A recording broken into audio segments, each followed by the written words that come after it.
కానీ ఎందుకు లోకేష్ ప్రస్తావన ఎక్కువ తీసుకొస్తున్నారు ఇప్పుడు? లోకేష్ అంటే రాజకీయ భవిష్యత్తు నిజంగానే కుప్పకూలే పరిస్థితిలో ఉందా? లేదంటే పవన్ కళ్యాణ్ దూకుడు రాజకీయం వల్ల టీడీపీకి నష్టం జరిగే అవకాశం ఉంటుంది కాబట్టి లోకేష్‌ని ప్రొజెక్ట్ చేయాల్సిన అవసరం ఇప్పుడు వస్తుందా? లోకేష్ గారిని ఎస్టాబ్లిష్ చేయక తప్పదు. హ్మ్. వయసు రీత్యా 29 ఎన్నికల రీత్యా. హ్మ్. ఎందుకంటే చంద్రబాబు నాయుడు గారికి 80 వస్తుంది. 80 రావడం తప్పని కాదు. హ్మ్. ఈ ప్రత్యర్థి ఎవరు? జగన్, పవన్ కళ్యాణ్. ఇద్దరు యంగర్స్. హ్మ్. ఒకాయన 60 చుట్టూ ఉన్నాడు. ఇంకో ఆయన 50 చుట్టూ ఉన్నాడు. హ్మ్. జగన్మోహన్ రెడ్డి గారికి 53 అనుకుంటాను. ఇక పవన్ కళ్యాణ్ గారు బహుశా 60 చుట్టూ ఏదో ఉన్నట్టు. నాకు కరెక్ట్‌గా తెలియదు. ఆయన కూడా 55 పైనే మోస్ట్‌లీ ఉంటాడు. సేమ్ 55 53 అలా ఉంటారు. ఆయన జగన్ గారి కన్నా కొంత పెద్దోడే. హ్మ్. మొత్తం మీద ఇద్దరు యంగర్స్. హ్మ్. రాజకీయాల్లో యువకులంటే 60 ఏండ్లు ఉన్నోళ్ళు. హ్మ్.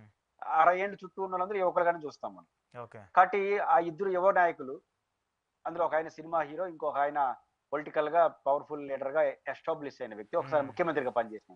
హ్మ్. వీళ్ళు ఢీకునేది ఎవరు? చంద్రబాబు నాయుడు గారు. నిన్నటి వరకు ఏం చెప్పారు?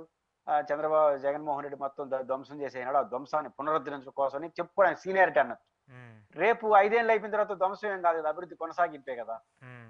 కాబట్టి ఇప్పుడు ఎవరి మీద నింద వేయలేరు. కాబట్టి ఇంకా అనుభవంతో పనే ఉంది. హ్మ్. యంగర్స్ కావాలంటారు.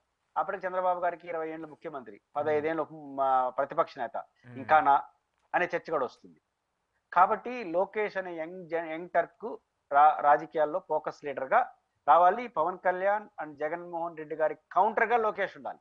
ఓకే. లోకేష్ ఉండాలంటే లోకేష్ ఇంట్లో కూర్చొని ప్రశాంతంగా ఉండి అన్ఎక్స్పెక్టెడ్ గా 29 కూర్చున్నా కౌంటర్ అయింటాడు. హ్మ్. అప్పుడు ఎవరు లోకేష్ తెలియదు కదా, మనకి ఎవరు తెలియదు లోకేష్ అనే అవును. వ్యక్తి. హ్మ్. ఇప్పుడు మీరు 5 ఏళ్ళు చూపించేసినారు, 5 ఏళ్ళు ప్రతిపక్షంలో చూపించేసినారు, ఇది పాత సినిమా అయిపోతుంది. హ్మ్. పాత సినిమా బాగుంటేనే చూస్తారు రెండోసారి, మళ్ళీ చూడరు. హ్మ్. కానీ ఇప్పుడు ఈ పవన్ లోకేష్ గారు వయసు రీత్యా వీళ్ళిద్దరికన్నా చిన్నోడు. ఆయనకి అడ్వాంటేజ్ ఏంటంటే 40 చుట్టూ ఉన్నాడు. హ్మ్. నో డౌట్ మంచి యంగ్. కాకపోతే ఆయన ఆల్రెడీ ఒక ఎస్టాబ్లిష్ చేసి పెట్టేస్తున్నారు. హ్మ్. ఒక 10 ఏళ్ళు, 5 ఏళ్ళు మంత్రిగా, 5 ఏళ్ళు ప్రతిపక్షంలో, ఇప్పుడు 15 ఏళ్ళు ఆయన కూడా హ్మ్. సీనియర్ పొలిటీషియన్ అయిపోతాడు. యువకుడు అండి. ఈ హ్మ్. 15 ఏళ్ళు లోకేష్ ఎవరు? లోకేష్ మార్క్ ఏంటి తెలుగుదేశంలో అనేది రేపు అట్లా కాకుండా మేము ఆయన పెడుతున్నాం అంటే ప్రజలు యాక్సెప్ట్ చేయరు. Boom okay. ర్యాంక్ అవుతుంది. హ్మ్. చంద్రబాబు బెటర్ అనుకుంటారు. హ్మ్. కాబట్టి చంద్రబాబు యొక్క లెగసీని ముందుకు తీసుకెళ్లి పవన్ కళ్యాణ్ లోకేష్ కి బస్తీ మే సవాల్ అని అనాలంటే చంద్రబాబు గారు కాకుండా లోకేష్ ని, హ్మ్. లోకేష్ ఎవరు అనేది ప్రూవ్ చేసుకోవాలి కదా. ఓకే. ఈ 5 ఏళ్ళు ఏమని ప్రూవ్ చేసుకోవాలి ఆయన? హ్మ్. చంద్రబాబు గారు ముఖ్యమంత్రిగా ఉన్నాడు. అప్పుడప్పుడు ఇట్లాంటి గొడవలు జరిగినప్పుడు పవన్ కళ్యాణ్ గారు ఫెరోషియస్ గా మాట్లాడేస్తున్నాడు. హ్మ్. గట్టిగా మాట్లాడే మార్కులేమో ఆయన వేసుకుంటున్నాడు, హ్మ్. పరిపాలించే మార్కులేమో ఈయన వేసుకుంటున్నాడు. ఈయనకి ఏ మార్కులు పడాలి ఇప్పుడు? హ్మ్. కాబట్టి ఈయన మార్కు రావాలంటే ఓ డిప్యూటీ సీఎం గాను, పోనీ ఆ శాఖలు ఏమన్నా మంచి శాఖలు తీసుకున్నాడంటే మంచి శాఖలే, ఆ శాఖలో ఆయన ముద్రేసేది ఏముండదు. ఓకే. ఇంకొక 1 ఇయర్ పోయిందంటే నీకు 15 నీకు 15 ముద్ర తప్ప ఏముండదు. హ్మ్. ఎందుకంటే విద్యాశాఖ మంత్రి కదా, ఏం హ్మ్. మంత్రులు ఉంటాయి? లేకపోతే పిఆర్సీ ముద్ర. హ్మ్. జీతం పెంచుతున్నావు కదా, ఓల్డ్ పెన్షన్ స్కీమ్ కదా, ఏం చేసినావు, ఇది మాట్లాడతారు రేపు నుంచి ఉపాధ్యాయులు. ఓకే. మొదటి రోజు పిఆర్సీ, మంచి ఓల్డ్ పెన్షన్ స్కీమ్. హ్మ్. 2 నీకు 15 నీకు 15. ఇవి హ్మ్. ఈ దీంట్లో ఏం చేయగలరు? లోకేష్ ముద్ర, బ్యాడ్ ముద్ర వేసుకోవడం తప్ప. ఓకే. కాబట్టి లోకేష్ ఎంచుకున్న శాఖలు పొరపాటు. ఆయన ఎదుగుదల రీత్యా, ఆయన ముద్ర రీత్యా. హ్మ్. రెండో పాయింట్ ఏంటంటే ఆయన ఫోకస్ కావాలి. ఎక్కడ ఫోకస్ కావాలి? కాబట్టి అనివార్యంగా ఆయన ఎస్టాబ్లిష్ చేయాలనే తాపత్రయం, అవసరం తెలుగుదేశం పార్టీకి ఉంది. తెలుగుదేశం అది పార్టీకి ఉంది కరెక్టే. కానీ ఆ అవకాశాన్ని మిగతా వాళ్ళు కల్పిస్తారా? పవన్ కళ్యాణ్ ఛాన్స్ ఇస్తాడా? ఒకవేళ ఛాన్స్ ఇవ్వకపోతే మళ్ళీ కూటమిలో మళ్ళీ విభేదాలు కామనే గదా! ఇప్పుడు ఒక రాజకీయాల్లో ఒక స్టెప్ తీసుకునేటప్పుడు లాభం నష్టం రెండే ఉంటుంది. హ్మ్. రాజకీయాల్లో అన్ని లాభాలే ఉండవు. ఇప్పుడు అవును. పవన్ కళ్యాణ్ గారు ఒప్పుకుంటారు, ఆయనకి ఇబ్బంది ఉంది. ఆయన హ్మ్. అందుకే కదా 10 ఏళ్ళు చంద్రబాబు ఉండాలంటా ఉన్నాడు. హ్మ్. హ్మ్. 10 ఏళ్ళ చంద్రబాబు అంటే ఉంటారా? 10 ఏళ్ళు తప్పుకుంటారా? జగన్ 10 ఏళ్ళు చంద్రబాబు ఉండాలి అంటే అర్థం హ్మ్. లోకేష్ వద్దనడం. చంద్రబాబు ఉండమనడం కాదు. హ్మ్. రాజకీయాల్లో అర్థాలు వేరు. హుహు. లోకేష్ వద్దని చెప్పడం. ఓకే. ఆ! కాబట్టి ఎందుకు అది న్యాయమైంది. ఎందుకంటే హ్మ్. చంద్రబాబు దగ్గర పనిచేస్తే ఆయన ఒక 15 ఏళ్ళు ముఖ్యమంత్రి నేర్చుకుంటున్నాను. ఒక రకంగా కొడుకు వయసే కొంచెం హ్మ్. అటు ఇటుగా. హ్మ్. పవన్ కళ్యాణ్ కూడా, చంద్రబాబు కూడా 80 వచ్చేసాడు కాబట్టి. బట్ లోకేష్ ముఖ్యమంత్రి అయితే ఏమి చెప్తావు నువ్వు ప్రజలకు పోయి? హ్మ్. అన్ ఆహ్, కాబట్టి చెప్పడానికి ఏం స్కోప్ ఉండదు. పైపెచ్చి బలహీన పడిపోతాడు. హ్మ్. ఉప ముఖ్యమంత్రిగా ఉండలేడు. ఉండకుండా కేంద్ర మంత్రిగా అటు వెళ్ళిపోయినాడు అనుకోండి, ఇక్కడ రాష్ట్రంలో పార్టీకి జవసత్వాలు ఉంటాయి. ఆ హ్మ్. రీత్యా చూసుకున్నప్పుడు ఆ లోకేష్‌ని ఆయన ఒప్పుకోడు. హ్మ్. ఒప్పుకోవడానికి కోపతాపాలు కాదు, అవసరం రాజకీయాల్లో. హ్మ్. అట్ ద సేమ్ టైమ్ ఆ నష్టం కదా, ఆయన ఒప్పుకొని పెట్టాలంటే హ్మ్. పెట్టాలి. ఒకవేళ పెడితే ఆయన వెళ్ళిపోతే ఒక నష్టం. కూటమి నుంచి వెళ్ళిపోతుంది. హ్మ్. కానీ ఆయన మెప్పు కోసం అని చెప్పి ఈయన ఏమీ చేయకపోతే 29లో ఏం చేయాలి తెలుగుదేశం? హ్మ్. కాబట్టి ఒక దశలో వచ్చి లోకేష్ ని ఎస్టాబ్లిష్ చేయడానికి పవన్ కళ్యాణ్ అడ్డు అనే పరిస్థితి వస్తే మాత్రం ఉమ్, ఆ అడ్డును వద్దు వద్దు తొలగించుకుంటారు. ఉమ్. ఎందుకంటే వాళ్ళకి పోయింది 114 సీట్లు ఉన్నాయి. ఎందుకు ఈ సొంత ఎన్నికల్లో కూడా మెజారిటీ. లోకేష్ గారు వద్దు పొత్తు వద్దని చెప్పి చాలా గొడవ చేశారు కదా, మనం ఒంటరిగానే గెలుస్తామని చెప్పేసి చాలా మాట్లాడినప్పటికి కూడా చంద్రబాబు నాయుడు గారు లేదు కాదు నీకు తెలియదు అని చెప్పేసి ఆయన పొత్తు పెట్టుకున్నారు బలవంతంగా.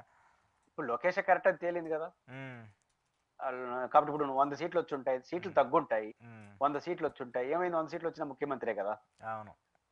కానీ ఇప్పుడు మళ్ళీ ఇప్పుడు 100 సీట్లు వాళ్ళకే వచ్చుండి పవన్ కళ్యాణ్ అయిపోయింది, జగన్ గారికేమో ఇంకొక 20-30 సీట్లు పెరుగుంటాయి. ఆయనకు వచ్చుంటే కొన్ని సీట్లు వచ్చుంటాయి, 5-10 వచ్చుంటాయి, లేకపోతే రాకపోయిండొచ్చు అదే. పవన్ కళ్యాణ్ గారికి. ఉమ్, పవన్ కళ్యాణ్ గారు డిప్యూటీ సీఎం గా మాట్లాడితే ఇరిటేషన్ కానీ ఉమ్, జనసేన అధ్యక్షుడు ఏం మాట్లాడితే లోకేష్ కి ఏమైంది, అవును అవును. ఎదురుదాడి చేస్తారు. కాబట్టి 100 సీట్లు వచ్చుంటే హాయిగా వాళ్ళు ఇష్టం వచ్చిన పరిపాలించుకోండొచ్చు. ఉమ్, కాబట్టి ఊరికే సమాధానం చెప్పుకోవాల్సిన అవసరం లేదు, వాళ్ళకి వాళ్ళు తప్ప, ఓకే. ప్రజలకు తప్ప. ఉమ్, కాబట్టి ఇప్పుడు ఖచ్చితంగా తెలుగుదేశం పార్టీకి లోకేష్ ని 29 ఎన్నికలకు ఫోకస్ లీడర్ గా పెట్టడం వాళ్ళ అనివార్యం రాజకీయంగా. ఉమ్, ఆ క్రమంలో ఆ అనివార్యమైన పరిస్థితి లోకేష్ గారిని ముందుకు తీసుకెళ్తారా, ఆ క్రమంలో పవన్ కళ్యాణ్ వదులుకుంటారా? ఓకే. పవన్ కళ్యాణ్ పెట్టుకుంటే లోకేష్ ని మీరు అనుకున్నట్టు ఎస్టాబ్లిష్ చేయలేరు, అది ఓకే. అయ్యే పని కాదు. ఉమ్, 29 ఎన్నికల స్లోగన్ లో కూడా పవన్ కళ్యాణ్ గారు కలిసి పోటీ చేయాలంటే మీరు లోకేష్ ముఖ్యమంత్రి ఆయన ఒప్పుకుంటాడు? ఉమ్, ఒప్పుకోడు కదా. అవును. మళ్ళీ చూద్దాంలే అని చెప్పాలి, అప్పుడు కూడా సమస్యే. ఉమ్, కాబట్టి 29 ఎన్నికల్లో కూడా మా ముఖ్యమంత్రి చంద్రబాబే అని చెప్పాల్సి వస్తుంది. Okay okay. ఏంటి కాబట్టి అది కరెక్టే. ఇప్పుడు లోకేష్ ని ప్రొజెక్ట్ చేయాలంటే పవన్ కళ్యాణ్ యాక్సెప్ట్ చేసే పరిస్థితి ఉండదు. ఎందుకంటే ఇప్పుడు మనం చాలా సార్లు చూసాం, గతంలో రాజశేఖర రెడ్డి గారి టైంలో ప్రజారాజ్యం ఇండిపెండెంట్ గా పోటీ చేసి టీడీపీ ఇండిపెండెంట్ గా పోటీ, ఆ అడ్వాంటేజ్ కాస్త మళ్ళీ కాంగ్రెస్ కి అడ్వాంటేజ్ అయింది. మొన్న ఎన్నికల్లో కూడా వీళ్ళిద్దరు విడిగా పోటీ చేసిన టైంలో జగన్మోహన్ రెడ్డికి అడ్వాంటేజ్ అయింది. ఇంత తెలిసినటువంటి చంద్రబాబు నాయుడు గారు వదులుకునే పరిస్థితి ఉంటుందా? 19 ఎన్నికల్లో జగన్ గారు స్పష్టమైన మెజార్టీ గెలిచాడు. పవన్ కళ్యాణ్ గారు కలిసి పోటీ చేస్తే ఇంకో 2 సీట్లు పెరుగుంటాయి. అవునా? కాబట్టి ఆయన విడిపోవడం వల్ల ఏం చేసేది లేదు. కానీ ఉమ్, ఆయన విడిపోవడం వల్ల తెలుగుదేశానికి నష్టం లాభం 2 ఉంటాయి. ఉమ్, కానీ జగన్మోహన్ రెడ్డి గెలిచింది వాళ్ళ చీలిక వల్ల కాదు, ఆయన ఇండిపెండెంట్ గెలిచినాడు. ఓకే. రేపు 29లో మీరు కలిసి ఉన్నా కూడా పోవచ్చు, ఉమ్, విడిపోయినా కూడా పోవచ్చు. విడిపోవడం కలదు. పాయింట్ ఏంటంటే 29 ఎన్నికల్లో తెలుగుదేశం స్లోగన్ ఏంటి? ఉమ్, చంద్రబాబు బి కంటిన్యూవా, ఉమ్, లోకేష్ గారిని ముందు పెడతారా? ఓకే. చంద్రబాబు బి కంటిన్యూ అయితే ఇబ్బంది లేదు, పవన్ కళ్యాణ్ ఎట్లే. కానీ లోకేష్ బి ఆల్టర్నేటివ్ అన్నప్పుడు మాత్రం ఖచ్చితంగా రిస్క్ తీసుకోవాలి. పవన్ కళ్యాణ్ గారు ఒప్పుకుంటారా? ఉమ్, ఒప్పుకొని కేంద్ర ప్రభుత్వం మీద రాజీ పడతాడా? వీళ్ళు రాజీ పడినప్పుడు వాళ్ళకి రాజీ పడతారు. ఉమ్, ఉమ్, ఇప్పుడు వీళ్ళు రాజీ పడలేదా? చాలా విషయాల్లో ఉప ముఖ్యమంత్రిగా ఆయన పెట్టి చాలా రాజీ అవును. పడుతున్నారు కదా. ఉమ్, ఇక్కడ రాజీ పడాలి. కలిసి ఉండాలంటే నీకు నష్టం నాకు నష్టం 2 వస్తుంది, నువ్వు ఒప్పుకో సార్ అని చెప్పి ఒప్పించుకోవాలి. ఓకే ఒప్పుకోనంటే వదులుకోవాలి.